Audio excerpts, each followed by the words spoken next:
Captain Lisa Santos was conducting routine sonar calibration tests aboard the decommissioned USS Alabama training submarine at 2:17 a.m. when she heard something that would haunt her forever. Through the submarine's ancient sonar system came a desperate SOS signal in Morse code: Mayday, Mayday, USS Poseidon. 31 souls aboard. Oxygen failing. Position 30 degrees, 41 minutes north, 88 degrees, 4 minutes west. Tell our families we love them. Lisa's blood ran cold as she recognized those exact coordinates. They were directly beneath the training center where she now sat.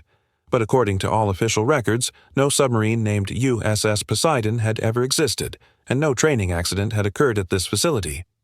As the ghostly SOS continued to repeat through the sonar speakers, Lisa saw something impossible on her depth scanner. A massive submarine outline 200 feet below the training pool, a vessel that shouldn't exist containing the souls of 31 divers who had been erased from history.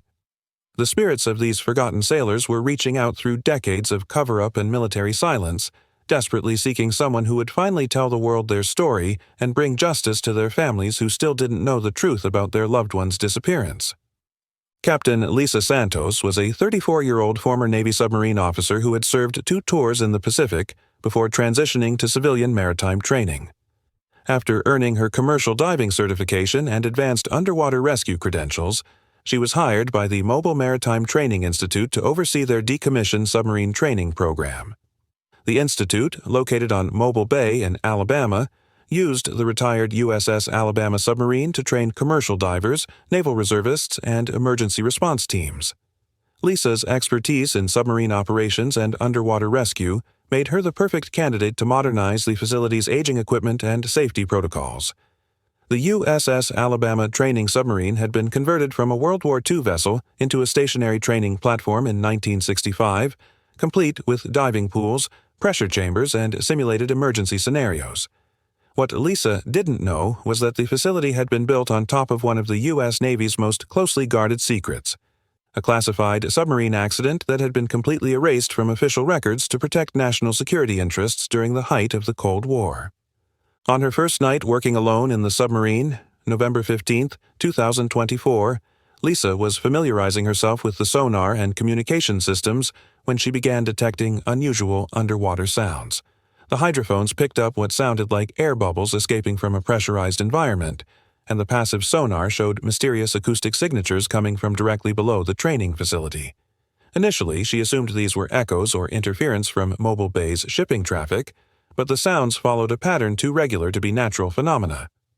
On the second night, Lisa decided to conduct a comprehensive sonar sweep of the area beneath the training center. What she discovered defied explanation. Buried under 40 feet of sediment and concrete was the clear outline of a submarine, approximately 300 feet in length, far larger than any training vessel that should have been in that location. The submarine appeared to be intact but was completely enclosed in what looked like an artificial tomb of concrete and steel. On the third night, Lisa accessed the facility's historical archives and discovered classified documents that previous administrators had somehow overlooked during declassification processes.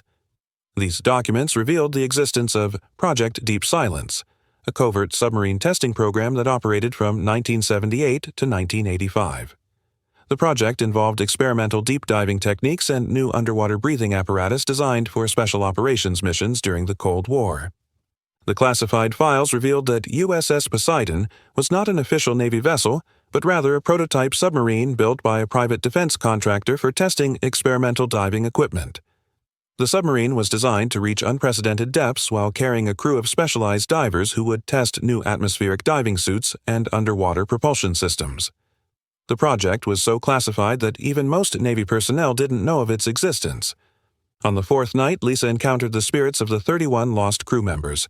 They appeared as translucent figures wearing diving gear from the 1980s, their faces visible through ghostly helmet visors. The crew's commanding officer, Lieutenant Commander Michael "Tank" Rodriguez, explained their tragic fate. "We were testing a new deep dive protocol when something went catastrophically wrong. Our oxygen recycling system failed and the emergency ballast tanks malfunctioned. We sent multiple SOS signals, but our support team had orders to maintain radio silence during the test."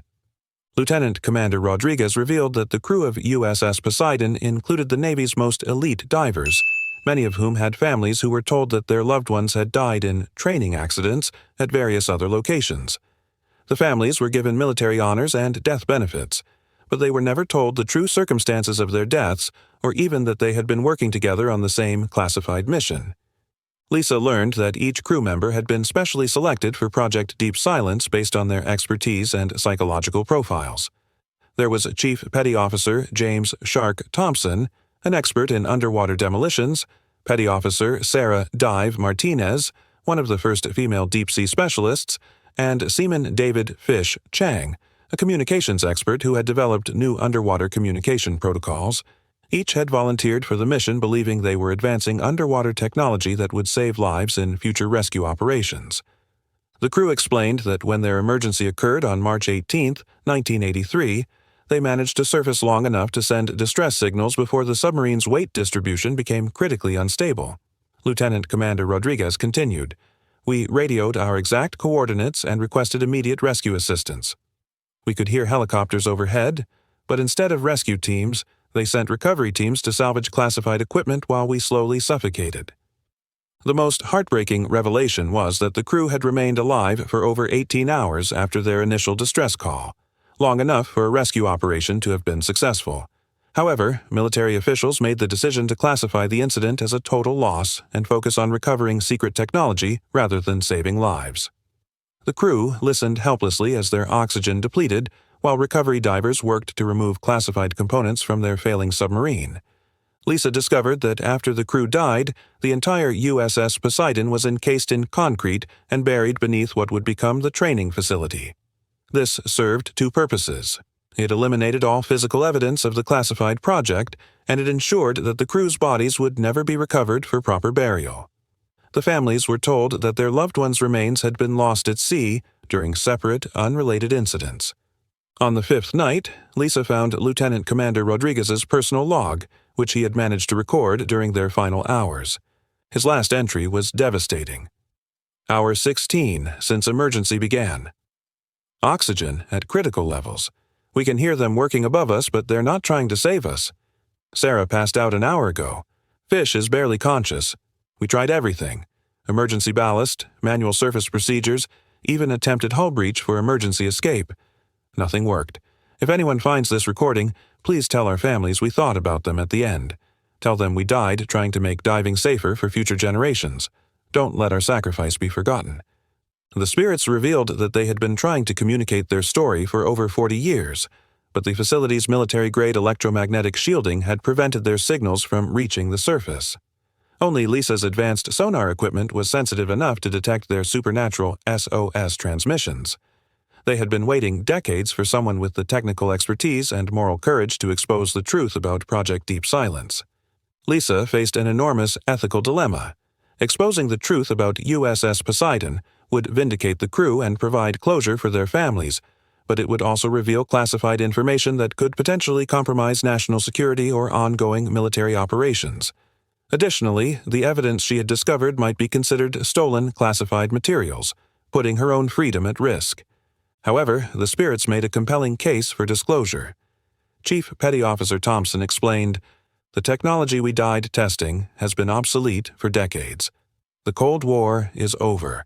Our families deserve to know that we didn't die because of negligence or accident. We died because our government chose equipment over lives. They deserve to grieve properly and honor our real sacrifice." Lisa spent weeks researching the legal and ethical implications of her discovery. She consulted with military attorneys, investigative journalists, and veterans' rights advocates to understand her options. She learned that many of the classification justifications from the 1980s were no longer valid, and that families of military personnel had legal rights to information about their loved ones' deaths. Working with a team of investigative reporters and freedom of information advocates, Lisa carefully documented her findings while protecting ongoing national security interests. She focused on the human story of the 31 crew members rather than the technical details of the classified project, emphasizing the family's right to know the truth about their loved one's sacrifice. The breakthrough came when Lisa discovered that several families of the USS Poseidon crew had been searching for answers about their loved ones' deaths for decades.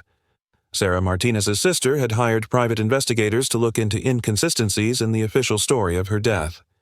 David Chang's parents had questioned why their son's training accident had occurred at a location where no diving operations were supposed to be taking place.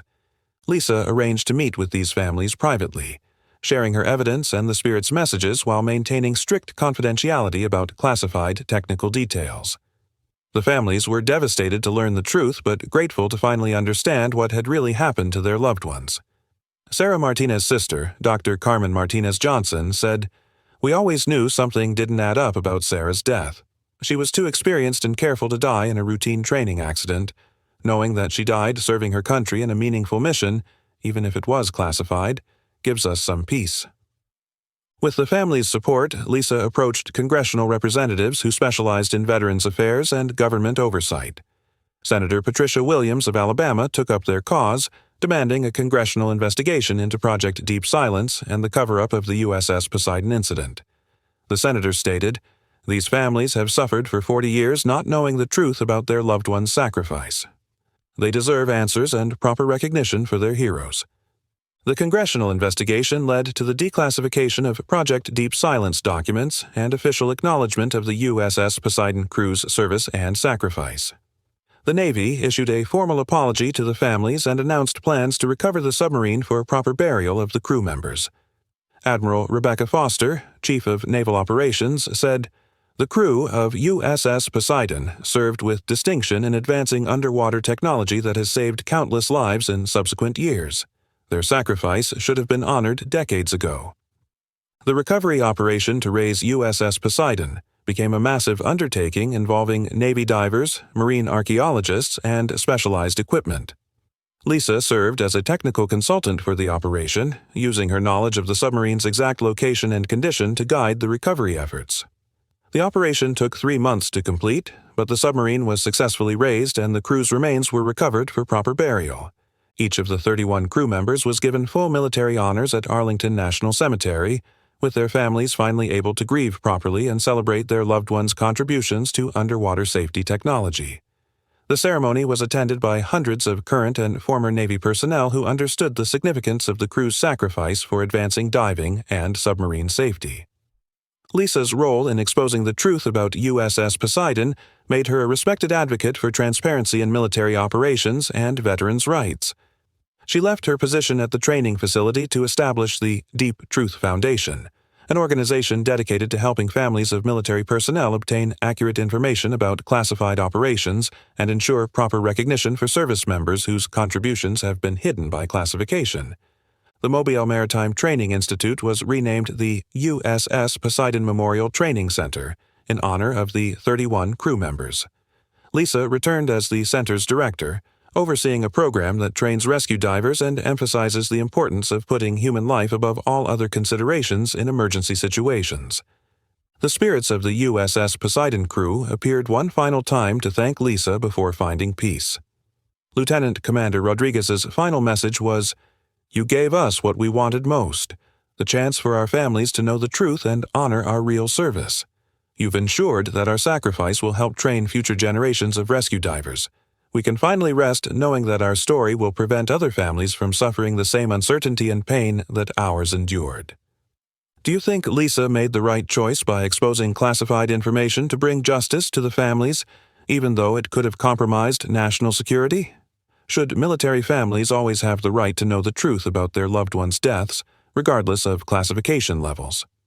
If you discovered evidence of a government cover-up that affected grieving families, would you risk your career and freedom to reveal the truth? Share your thoughts about the balance between national security and family rights in the comments.